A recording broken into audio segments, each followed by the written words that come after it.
Hello ladies and gentlemen, welcome back to the review show at the Orion. I'm your host Orion, and we have not talked about a video game on this channel in a long time. It's been quite a long time. And the last one I did on the channel was Red Dead Redemption 2, which was an amazing game. The most immersive game of all time, right? Like, that's what they say. It doesn't get as realistic as Red Dead 2. And Red Dead Redemption in general, I did not know about until Psychedelic friend on Discord told me about it a couple years ago when I was starting to get into gaming, and now I have like 700 something games in my library. And Red Dead Redemption 1, Red Dead 2 was the most astounding game experience I've ever had. And I wanted to play the first game, so I bought it on Xbox for $20, Xbox One, that is, and it was upscaled to 4K, and it looked absolutely amazing. Like, this game, from 2010 standards, I know it doesn't look like this in 2010, because it's upscaled to 4K, but still, the game came out in 2010, and it has all these mechanics that should have came out like 5 years later down the line, you know. Rockstar is always ahead of their time. They were ahead of their time 20 years ago with San Andreas and all that stuff coming out. It's just a mind-boggling thing to experience, and that's what we're going to be talking about today. Red Dead Redemption 1.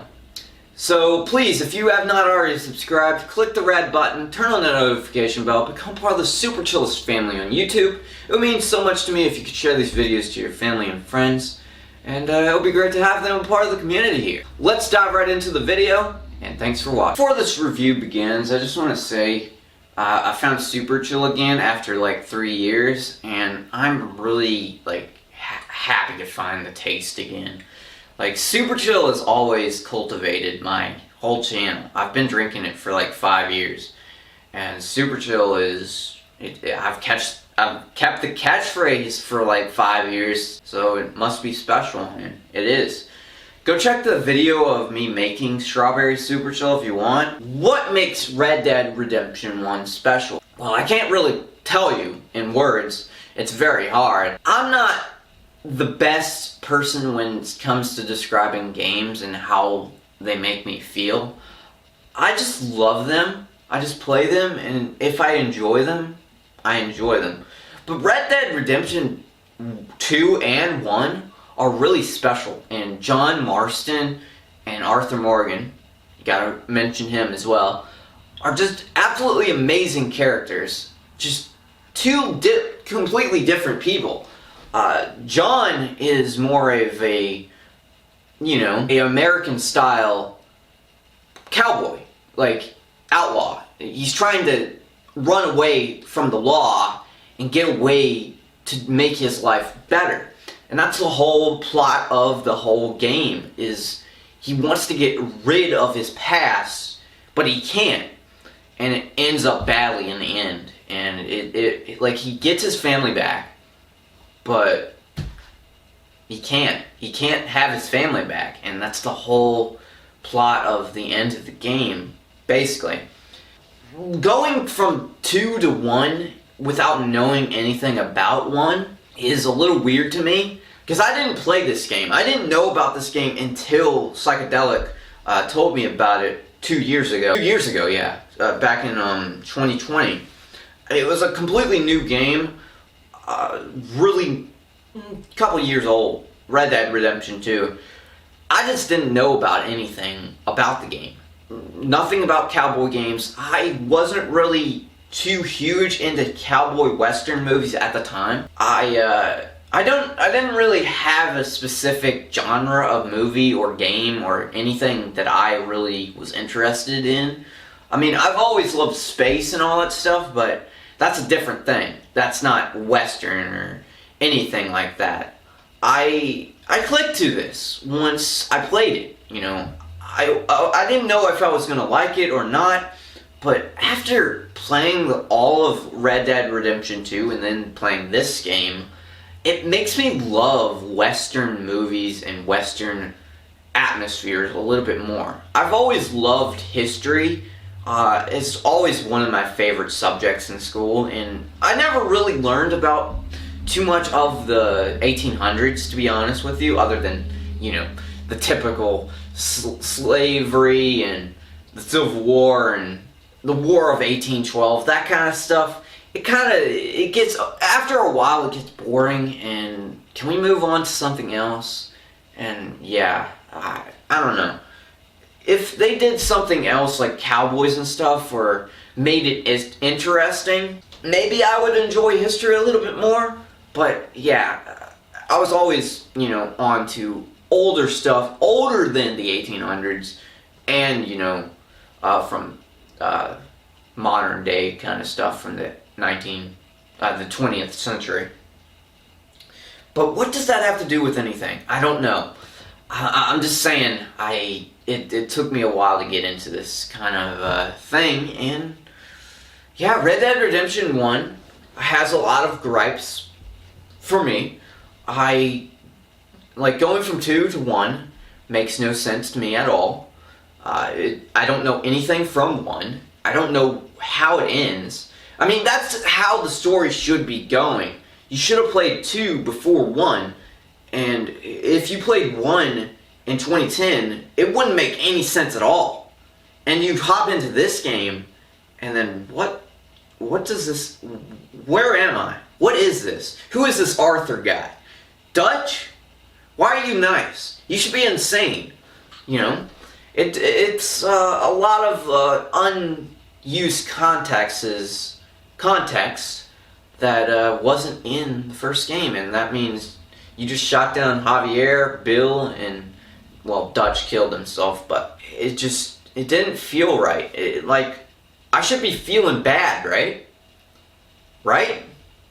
I didn't feel bad at all, and that's the kind of mood I had with their deaths in the game, especially everything else that happened in the game, the main story. There's a lot of hard missions that I kind of did not like the racing mission, and this guy where he's a salesman. I didn't really like that guy's missions too much. I mean, there's a lot of missions I hate in other Rockstar games, like in San Andreas, the train mission, and a lot of Big Smoke missions, actually. They're really hard, and I don't really like them at all. And I haven't finished San Andreas or GTA 3. They're just so really hard games, and I mean, that's what makes a game good, right? Is it takes a long time to beat, and you're exploring the open world. That's usually the way it goes. It's not a bad game. I kind of find it like a movie. That's what it's supposed to be like. It's telling a story. Maybe a book, actually. In GTA 5, I think they play it off as like Jack writes a book after his father, sadly, gets gunned down, and his mother as well, and uncle. Everyone that Jack loves is dead, and he has no meaning, so he goes and becomes an outlaw or writes a book, because Jack was always super into books, and it's just a really cultivating theory that a lot of people have, is that he wrote a book. And that's what I think. It's a whole book or something. It's something in the universe of GTA and Red Dead Redemption. And any other Rockstar title that comes after this. They're kind of lazy right now, but you know what I mean. Anyway, on a grading scale, I give Red Dead 1 a 10 out of 10. Red Dead 2, I also give a 10 out of 10. These games should be played. Even if you're not into Westerns. It's one of the most badass games of all time that I've ever played. And you gotta play it too. I mean, John is a great character. I love John. He's just, the voice actor for John is hilarious, and just it fits more with the Western theme than Arthur. Arthur just sounds like a generic, cowboy voice that you would do on television. But I love Arthur, man. I love his arc until chapter 6. Man, it's depressing. That's the whole point of this. It's a very depressing, dark cowboy experience. And Red Dead 1 cultivates it. It's the best, man. I don't know too many Western games out there. I wish there was more. Like, there is not a lot of Western games nowadays. This is the last straw was Red Dead 1 and Red Dead 2. This is the last straw. Every game after this ain't gonna be that special anymore. I mean, there's always an exception.